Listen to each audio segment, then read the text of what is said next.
with a lot of meaning. Please join me in welcoming Mr. Phil Donley. Yeah, Donley!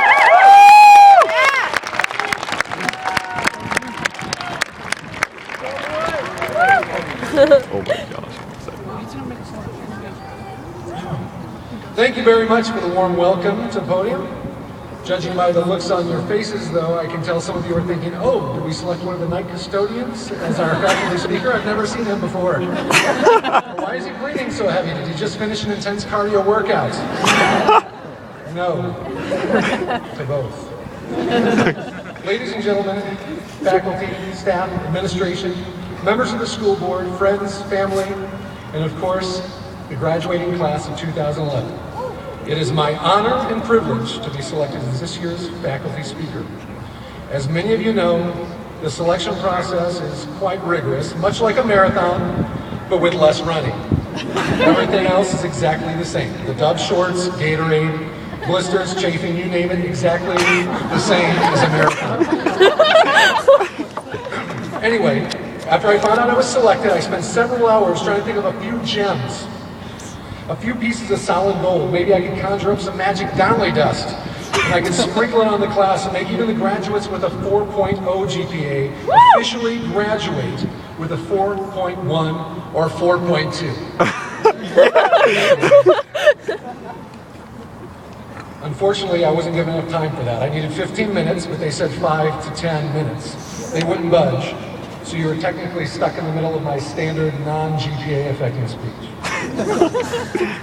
So class of 2011, you've come a long way in a relatively short period of time. You came to Liberty High School with your MySpace accounts, and you walked out with your Facebook accounts. Yeah! You walked in texting 100 words per minute on your T9 number pads, and walked out texting 300 words per minute on your touchscreen phones. You are graduating at a time that I think is incredibly exciting. At any given time, you are literally a few clicks or taps away from any information you could possibly need. With a Google search and enough motivation, you can learn to play anything from accordion to sitar. You can learn how to grow organic vegetables in your backyard. You can listen to a live concert in Australia and chat with other fans from around the world about it while it's taking place. Thanks to technology, most of you will never really have to say goodbye to your parents or friends when you move out of your homes. Now tonight, there are young women and men just like you in different parts of the world that are getting ready for or have already finished a similar commencement ritual. Some of these people will be your friends.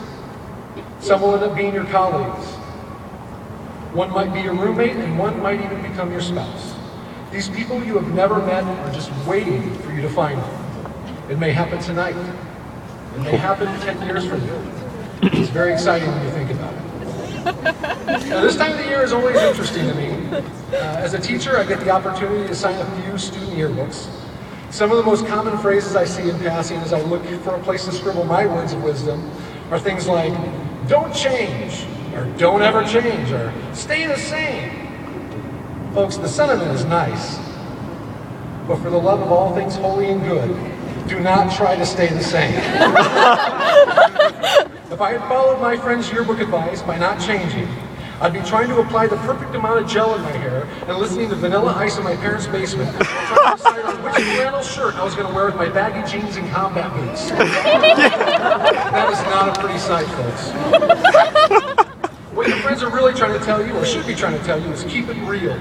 Stay true to yourself. If you want to grow as a person, you have to be open to some adjustments or changes in your life. Change in habits, change in how we approach problems, change in how we interact with others, and once in a while, change your shirt. It starts to stink after about day 4. But keep it real. Just by show of hands, I'm curious. How many of you graduates have ever worn your clothes more than once in a week? Probably. That is not keeping it real. Seriously, that's gross. I don't care if you have to drag your laundry down to a creek and beat it against a rock. It's only going to get worse from here. I'm actually disgusted. I'm going to change the subject. Ladies and gentlemen, I can never pretend to fully understand the minds of this graduating class. Once again, you have started another fragmentation of the English language that no one will ever be able to properly understand. First, you abbreviate everything in text format, which made sense at first. Man, my mouth is dry. But it's gotten to the point where the abbreviations are actually more complex than the phrase itself. It's one thing to type LOL, but it's absolutely ridiculous to type IWBAPTAKYBIYSTA. I'll let you look that one up on your own. I had a student say to me the other day, "Mr. Donley, your car is sick." Even though I knew full well I just brought it in for a tune-up and oil change. I had to go back to my mechanic the next day and double-check just in case the student knew something I didn't know. I also heard a student tell another student, "I killed that test," even though they clearly answered every question correctly. The creativity is astounding, but unfortunately, the rest of the world will never be able to decode your secret language. Now, as many of you know, I've been known to spew out a lot of random phrases or sayings that sometimes relate back to my class. Yep. But I really don't have many quotes of my own that are worth sharing at graduation. Aww. However, I do have a handful that I use that I picked up from college professors, colleagues, and former students over the years that I'd like to share with you tonight. First and foremost, don't be that guy.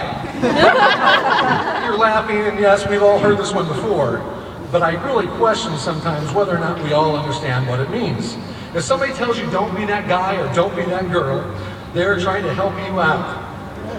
It might be time to lay low or calm down a little bit. This is usually a good sign that you are starting to annoy people. Most of us have been there, some more than others. Okay? Number two, it's not what you it's not what you don't do, it's what you do. You gotta do the do-do.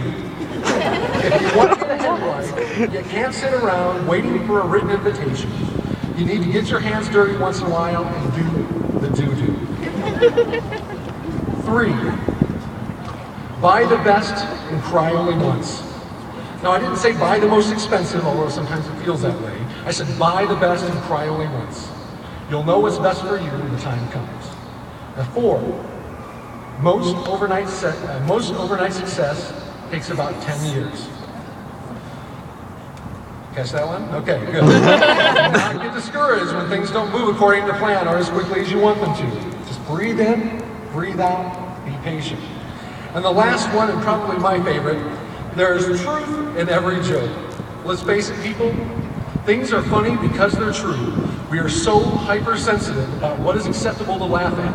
Graduates, promise me, will not be as sensitive as some of the adults around you. Laugh out loud and laugh at life. It's hilarious because it's true. Now, to wrap things up on my end here,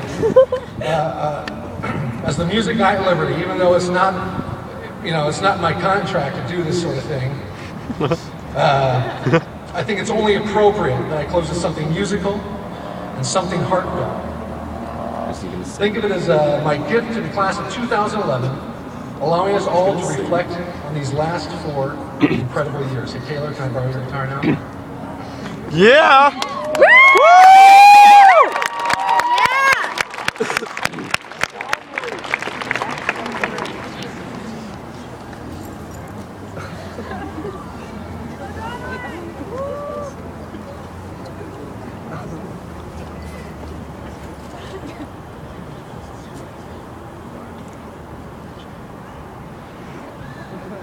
Little short.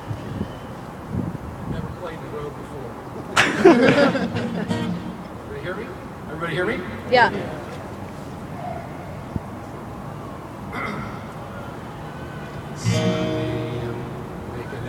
Oh, jeez.